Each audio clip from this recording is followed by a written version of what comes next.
You're watching the Batter Fans Network. The Herons are back. Beards talking balls, rapping pink and black.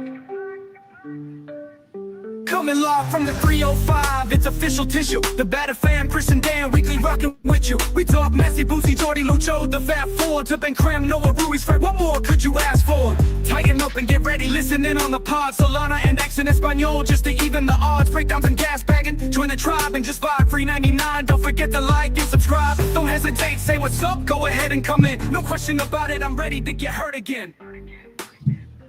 No question about it, I am ready to get hurt again. Chris, the Herons are back. Welcome, everybody, to episode number 447 of the Batter Herons podcast. I'm your host, Dave, and alongside me, as always, the KBD. How are you doing, sir? We're 48 hours removed from the game. I feel like I've come down to earth a little bit. Okay, that's good. You needed it. But it still feels kind of over. Well, speaking of which, my wife heard the show, and she said I was going a little in, and then I listened to it back, and I did go a little too.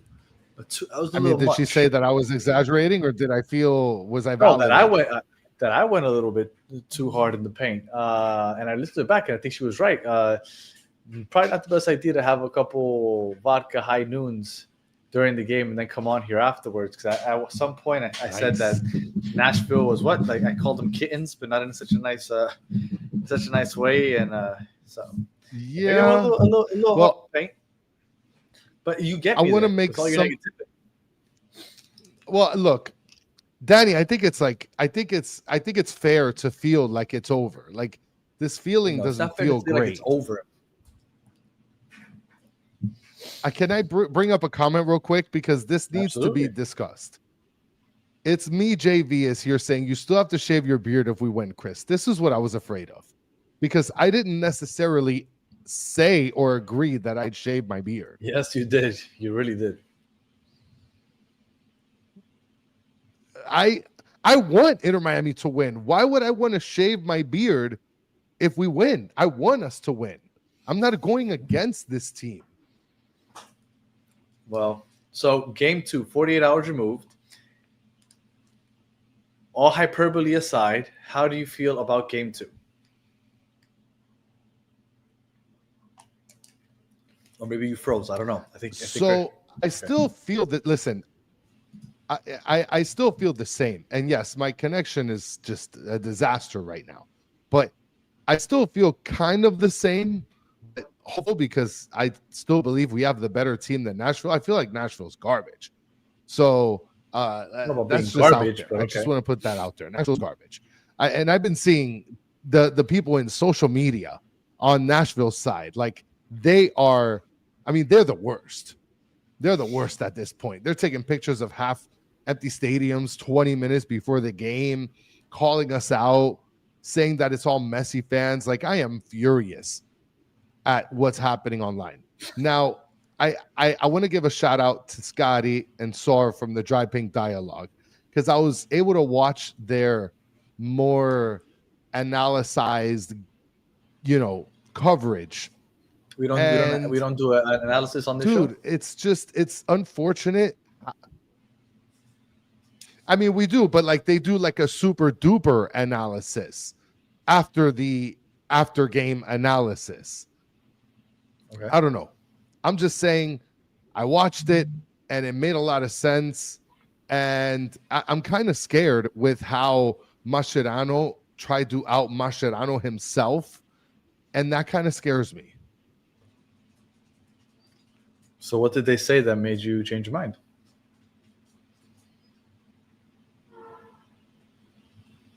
Well, I mean, the one thing that they called out was, like, for example, right? Sean Callahan mentioned RDP's list was amazing.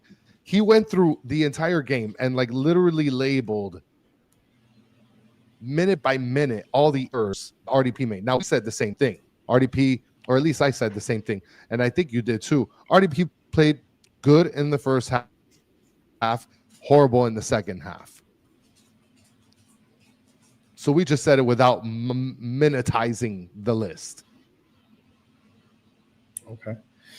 So it makes you feel better that he played bad in the second half?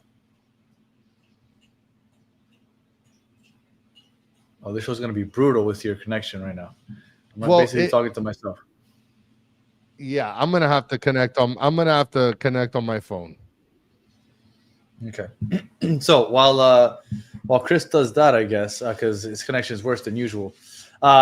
Game two, I got the chance to go back and watch it. Yes, Nashville had a decent first half. They created chances, but they didn't take advantage of those like they're prone to do, because Sam Surridge, although he did score 24 goals this season, he isn't a clinical finisher. And I don't care what you tell me. 24 goals is great, but he isn't 100% a sure thing to score when he has an opportunity to. I think Miami Miami, I think, also had his opportunities, which they blew, right? Allende, Suarez. I don't think at any point I watched that game and I thought to myself, Nashville is far and away the better team. At no point did I watch that game. Oh, and I love that Christmas hat on the Battered Fans logo. It's Christmas season, everybody, if you couldn't tell. At no point did I watch that game and think to myself, we are cooked, like Chris likes to say, because I watched that game and I thought, this is a team that came out and were aggressive, and they caught Miami slipping with their high line every once in a while. Rocco misread of a long ball, which he kind of hesitated on, got that bad penalty, went ahead and had that corner kick where just randomly that ball landed in front of Bauer's legs and he scored. At no point do I think that team looked far and away the better side. I think that we've played them now 3 weeks in a row. And 3 weeks in a row, I thought that the first 2 weeks Miami was far and away the better team. And then this past week, they looked like they were more or less the same. Miami scored once, yes. Nashville scored twice on set pieces. And I didn't leave that game and thinking, oh, no, we're done. I left that game thinking, okay, we had a bad game. And judging off of the 2 prior games, I think Miami is the better team. I think Miami will score more at home. And I think that we're going to win. I know some people were annoyed at how some people call it, I don't know if they called it arrogance, but I'm just confident. I'm confident. Maybe it sounded arrogant because I was a little drunk when I got online last episode, which I apologize. But I'm very confident that Miami's going to win, and that's it. We got you back, Chris? Yeah, 100%. I mean, it's, better than a virus-filled computer. But yeah, basically what I was trying to say is I still, for sure, don't feel comfortable because this is a do or die game. And the fact that you've given Nashville this extra wind to work with is just the worst place that we could be at as a team. Like, we were literally close to just closing this out. And now you've given a team who literally thought they had no shot in the earth to beat us. And now they're only 1 game away from moving on into the playoffs. That's got to put fear in your heart. No fear. But if I tell you going into the playoffs, right, before for game 1, I tell you, hey, we're playing against the best defense in the league. I don't know if it's statistically the best, but if it's not the best, it's one of the best. But let's say we're playing against it's much, whatever you're using right now, Chris, is much better than the original camera. It's my cell phone. Well, the camera there is much better than whatever you usually use. So just so you know.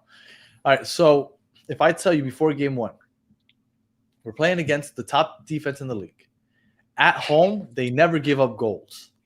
We're going to play 2 games at home, 1 game away, and we're going to end up in a 3rd game. Are you really thinking to yourself, oh, man, that's horrible? Or are you thinking, okay, I guess that makes sense. If it's a good team, they have a good defense, nobody scores on them at home, they pulled out a game. Are you really thinking that that's that, bad? You know what the problem is? And I don't think so much with you, Chris, because you watch American sports. You don't really watch European soccer, so it's different for you. But for a lot of the people that hear that watch not many other sports or just what European soccer. They're just accustomed to seeing the top teams beat up on the bottom teams. And that's the way it's supposed to be. And like you Yeah. don't lose to inferior competition. But because of the way this thing is set up with the parity and everything, you lose to these teams every once in a while. And I don't think that it should strike fear in anybody.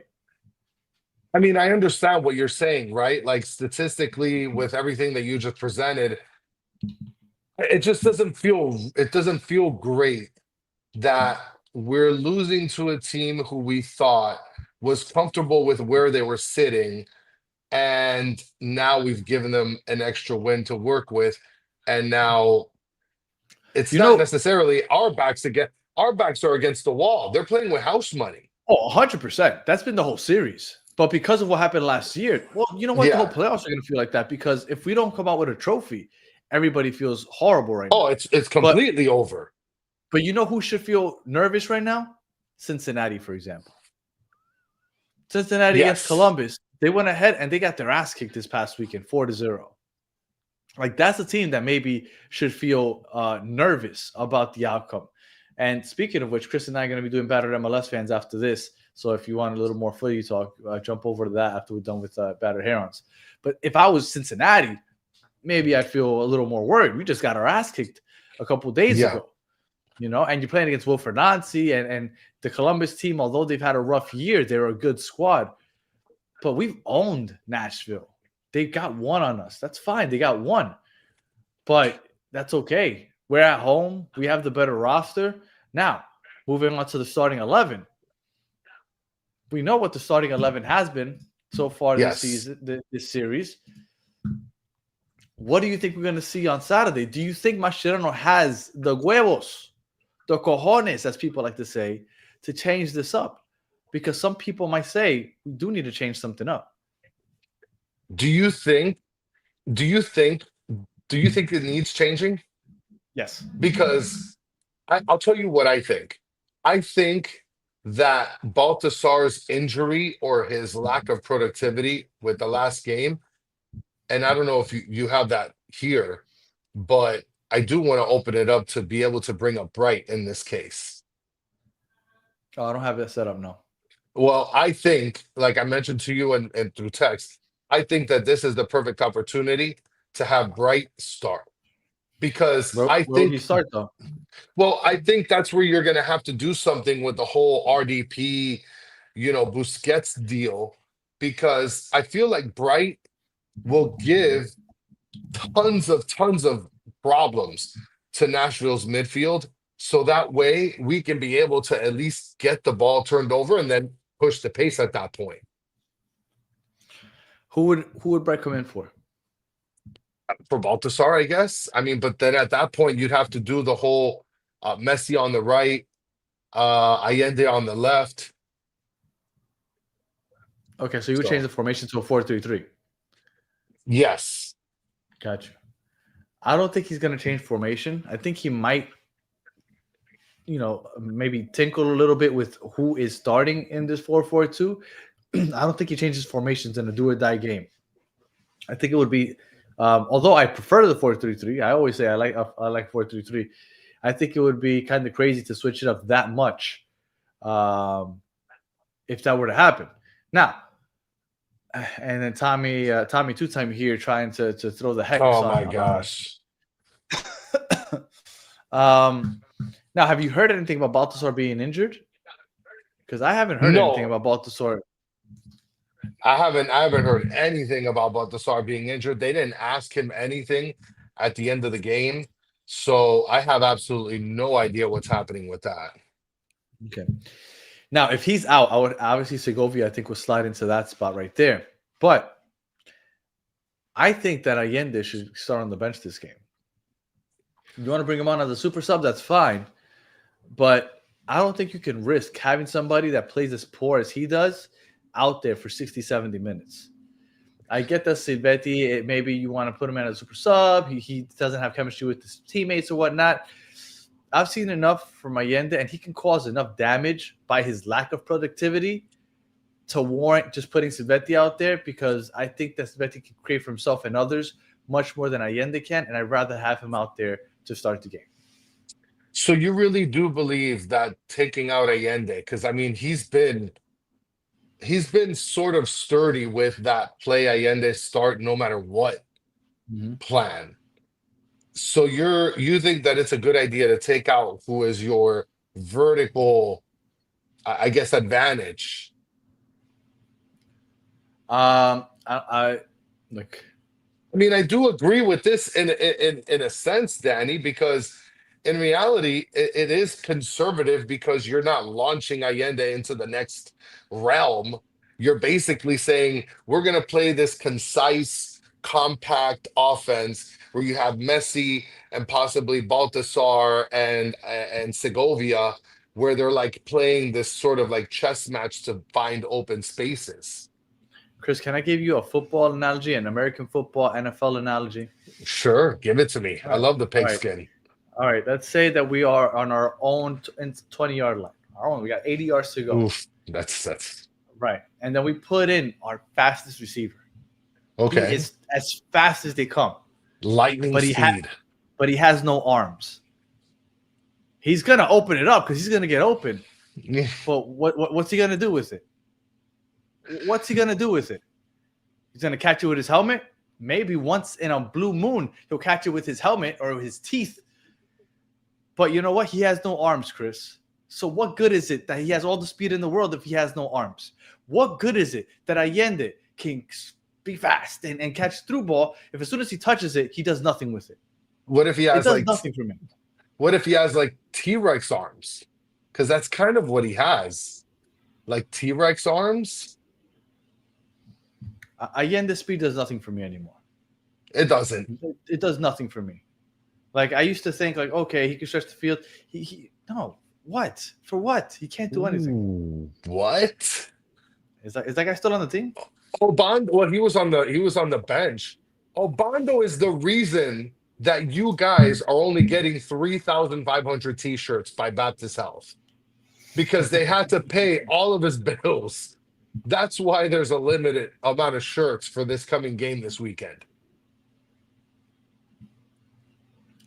And shout out to Ginny Rome. Listens to the White Cast podcast. They're rooting for us to go down. If you weren't aware, all 29 other fan bases are rooting against Miami. Diabolical. I don't know if Nashville has a rival. If they do, maybe they'd root for us, but I don't think Nashville has a rival. I think we are their only rivals. So 29 other fan bases are rooting against Miami, and 29 other fan bases already have the memes and the tweets loaded up in their draft. They're already made in the draft. They're ready to send. So That's be ready. Terrible. Be ready. All right. So I don't know if Mascherano's going to have the cojones to change anything. I think there's a good chance that we see the same exact lineup. Unless Baltasar's injured, then maybe Segovia gets in there.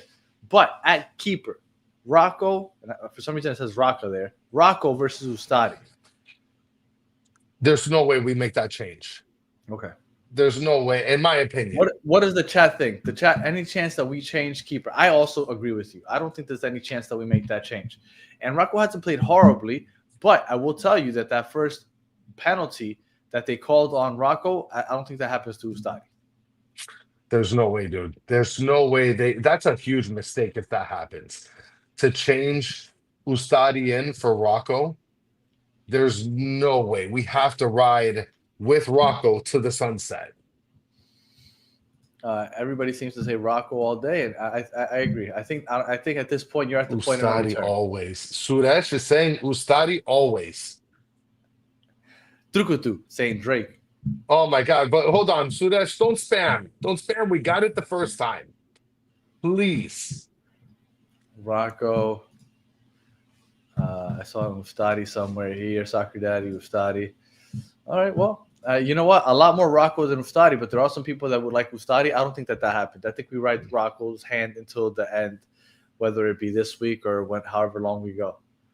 All right, we found out the time. You thought that it might be noon. I told you no chance that it's noon. We found out it's 8 p.m. on Saturday. We got the prime time slot. Obviously, right? We got the prime time slot. Chris, are you excited that we have the prime time slot again? just so that everybody could watch, point, and laugh if we lose. I am excited. I'm looking forward to the game because it is going to be amazing. And I think it's going to be a good showing. And I haven't looked at ticket pricing. As a matter of fact, I think I'll do that right now. Let's go. StubHub. I mean, I don't know if you want to filibuster while I do this. What do you want to know? The tickets are going generally between $70 and $90 for just about anywhere in the stadium. And once you start looking for the first and second rows in sections, they're about $150 to $200. So if anybody is interested in going to the game and you want first or second row seats at the moment, they're only at like $150. I was looking earlier today. And someone mentioned something about rain. I mean, the weather in the last couple of days has been pretty nice, aside from, yesterday, I think it rained a little bit, or the day before. But, I mean, the weather is feeling crispy down here. So I'm looking forward to being possibly able to wear a sweater this Saturday. The cheapest ticket right now is section 124, row 27, and that is for $62. So you'll be able to sit in our section. Let's go 124, and you got $62. The lowest the temperature is on Saturday is 70 degrees. That's as low as it's gonna get, Chris. Okay, I was just hoping. I told you I'm being hopeful. Maybe I could wear a sweater, bro. Oh, I woke up this morning. Let's be hopeful for cold weather in Miami, but let's not be hopeful for Miami beating Nashville. I mean, look, there's a cold, world do you live? There's like a cold front happening, Danny. Like it's gotten a little cooler. It's nice. I can't hope for the 60s. I can't hope. I got a sweater there. I wore for like 30 minutes. I want to wear it for more than 30 minutes. Well, you have to move somewhere else, sir. Well, but I want it now. And that's it. Win versus loss. If we win, I don't think anybody changes their perspective on Miami. I think that we go into the either Columbus or Cincinnati series, especially if it's Cincinnati, as I don't want to say underdogs, but people still doubt Miami. I don't think anybody believes in Miami right now, which is interesting. But nobody believes in Miami. If we lose, things are going to get very, very ugly around here. The fan base, Chris, everything. Everybody's going to get really, really, things are going to really, really bad. Chris, if we lose, what do you think happens first? So, like, you want to know, like, step by step what happens if we lose? Sure, you like to dramatize things. Go for it. No, it's not about dramatizing, Danny. Like, there's a possibility that happens. I mean, I'm thinking it's only going to be like 5% possibility. But, okay, if we lose, it's completely over. Like, this whole Messi saga is going to be seen as a failure. Am I wrong? Up until this point, yeah, it'll be seen as a failure. Yes, up until this point, right? We have next year, but at the same time, like, up until this point, it is a failure. Like, but what are you going to hope for? So we're going to talk about the off season, and we're going to talk about, like, what? Oh, what's going to happen next off season? New park. Oh, what's going to happen? Rodrigo de Paul. We're going to pay him like $100 billion to do nothing. That's what's going to happen. What I think is interesting is the perspective that Messi needs more help. I think it's a very interesting take that I've been seeing. Will from MLS Moves, I didn't watch the show, but on his thumbnail it said Messi needs more help, and I thought to myself, how much more help do you want the guy to have? Like they've brought in just about everything and everyone from South America, young guys, old guys, guys that were playing in La Liga. Like they've brought everybody. What more help do you need? Like he's not going out there and trying to win the Club World Cup. He's trying to win the MLS Cup. They built the team that should be able to win the MLS Cup. Absolutely. This whole like, oh, Messi needs more help. No, he doesn't. He has enough help. Mascherano just needs to figure out how to make this roster work because the players are there. Match this roster up from top to bottom against just about anybody in the league, and maybe it's debatable for a couple teams, but for the most part, they're top 3, top 4 rosters in the leagues, hands down. So no, I this whole like Messi needs more help thing, I think is a crazy take that people are saying. I do think that it's ridiculous. And I kind of get what people are saying, like he needs defensive help. But at the same time, like I don't see it. Like I think we're fine defensively. Well, Penny's is asking what I'm talking about. Well, what I'm talking about is that on any MLS team, he might have to do this. What I'm telling you is that this is what you get when you have a salary cap. You have weak points, especially in the defense and in the midfield. Usually the money is spent in the attack. So Xavier Pennies, I'm telling you that no matter what team in the MLS he'd be playing for, he'd be doing the same thing. So what I'm telling you is that, yeah, you might see this and be like, oh my God, his teammates aren't that great. Guess what? The teammates on most of these teams in the MLS wouldn't be that great. I'm comparing him to other MLS teams. Compared to other MLS teams, he has plenty of help. He has a better team than most of these other teams in the league. 1000%. So if you want to talk about Club World Cup, even if you want to talk about Leagues Cup where he's playing against other Mexican teams, that's fine. MLS-wise, no, he doesn't need any help. Mascherano just needs to figure this shit out. This comment where it's weird how you have no tall defender by Ernestinho. We have tall defenders. We have Ian Frey. We have Toto Aviles. We have Sailor. I mean, if you want to count him, he's technically a tall defender. So we have tall defenders. It's just about the fact that they're getting utilized or not. Ricky with the super slam. And we are never outplayed. We are always outcoached. I mean, is it really outcoached? Like, did Nashville do something in particularly like different last game? I didn't see anything out of this world different than what they've done before. I feel like at the end of the day, it's true. We played them 10 times. We beat them 9 out of 10. And they had the best of us last game. Yeah, look, it should be interesting. It should be interesting. It's going to be an interesting game on Saturday. I do feel confident that we'll win. Can I say 100%? Obviously not, right? In football, anything can happen. Correct. If Nashville scores early somehow, whether it be a penalty kick or anything, be prepared that even their coach is going to go and stand next to their goalkeeper because they're just going to park the bus hardcore, and they do a very good job of that. So what Miami needs to do is make sure that they don't give up a goal early, because that will make life a lot more difficult. And I wouldn't be surprised if Nashville comes out playing for a penalty shootout. And Mr. P saying they got a pen and a lucky corner. Just out of curiosity, I was thinking about this 100%. on the drive.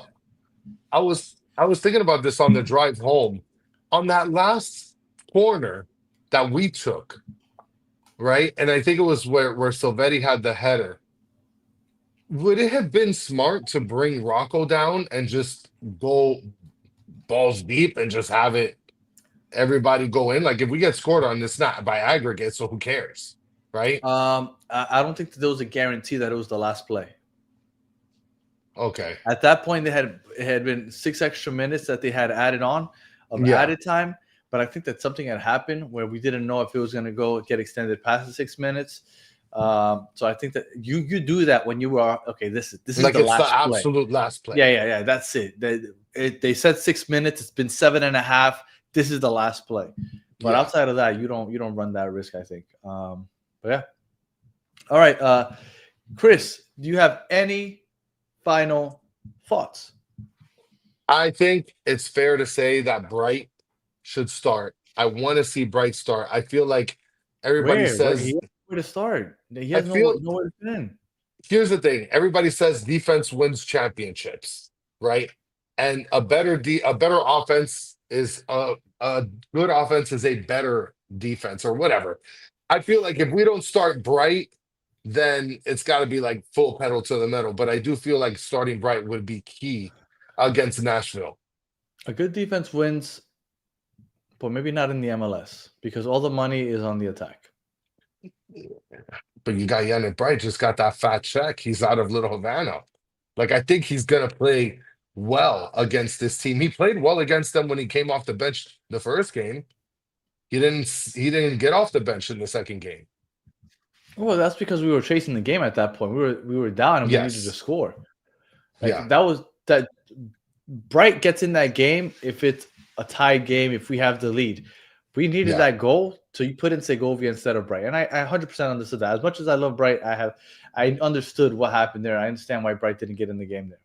Yeah. Yeah, he probably will be living at Brickwood now. I didn't see how much the contract is for, but I'm sure he's living nice now. Well, those are my last words. All right. Well, Off to MLS. I don't see last year happening again. Hopefully, I'm right. It will be interesting if it does happen, but let's not put the cart before the horse. Let's let the game play out. On Wednesday, we will be back. We have what? And in the chat, real quick, in the next 30 seconds, who would you like to see as a guest? We had Uncle Mad. We had who else do we have? We've had 3 Nashville people Yes. over the last 3 weeks. We had Uncle Mad. We had Javid, was it? Or Villar? Valer. Valer. Valer, And then we had Brian on the MLS show, which was as AKA Nashville as it Nashville. gets. Yeah. So and then and by the way, Sean Callahan, we asked Denzel to come on the show. He said he doesn't do podcasts, but we tried to get him on. We thought it would be interesting. We asked him actually 2 weeks ago. They He said said bring them all. Imagine like a 5 screen of just us against their whole committee. Wow, that's not a bad idea. We've never done something like that. Let's do it. Let's do it. And you know what? Let's just push for call-ins, just Nashville people. But you know what? I like that idea because Chris and I were like, man, we're so sick of Nashville, but that's something that's interesting. Okay, we're gonna see if we can make that happen. So to make sure at Wednesday at 9:00, tune in. We're gonna try to have 3 different Nashville guests to talk Nashville. What a way to go out, right? This is our rival, our third game. Bring in Will from MLS after this, too. we're done. Well, he lives in Tennessee, not in Nashville. Yeah, I mean, but whatever. You get what I'm saying. Oh, man, I like that idea. All right, 2 on 3. We're gonna try to make it happen. Hopefully, we can get at least 2 of them. I'm gonna go for all 3 though. I'm gonna hit them up later today or maybe tomorrow. We might look for a 4th. Yeah, that'd be fun. Maybe we got to call in some troops. So we can have a 3 on 3. All right. If you're listening on audio, appreciate you listening to the end. Please leave us 5 stars, comment, and review. If you're watching on YouTube, like and subscribe if you haven't already. We are not going to do a watch along. We'll probably be at the stadium. And then for those of you in the chat, we appreciate you hanging out with us for the last 32, 33 minutes. Battered MLS fans is coming up next. So shout out to Kadabar for putting that in there. We're going to go ahead and be on there in the next 2-3 minutes. So until the next one, have a good one.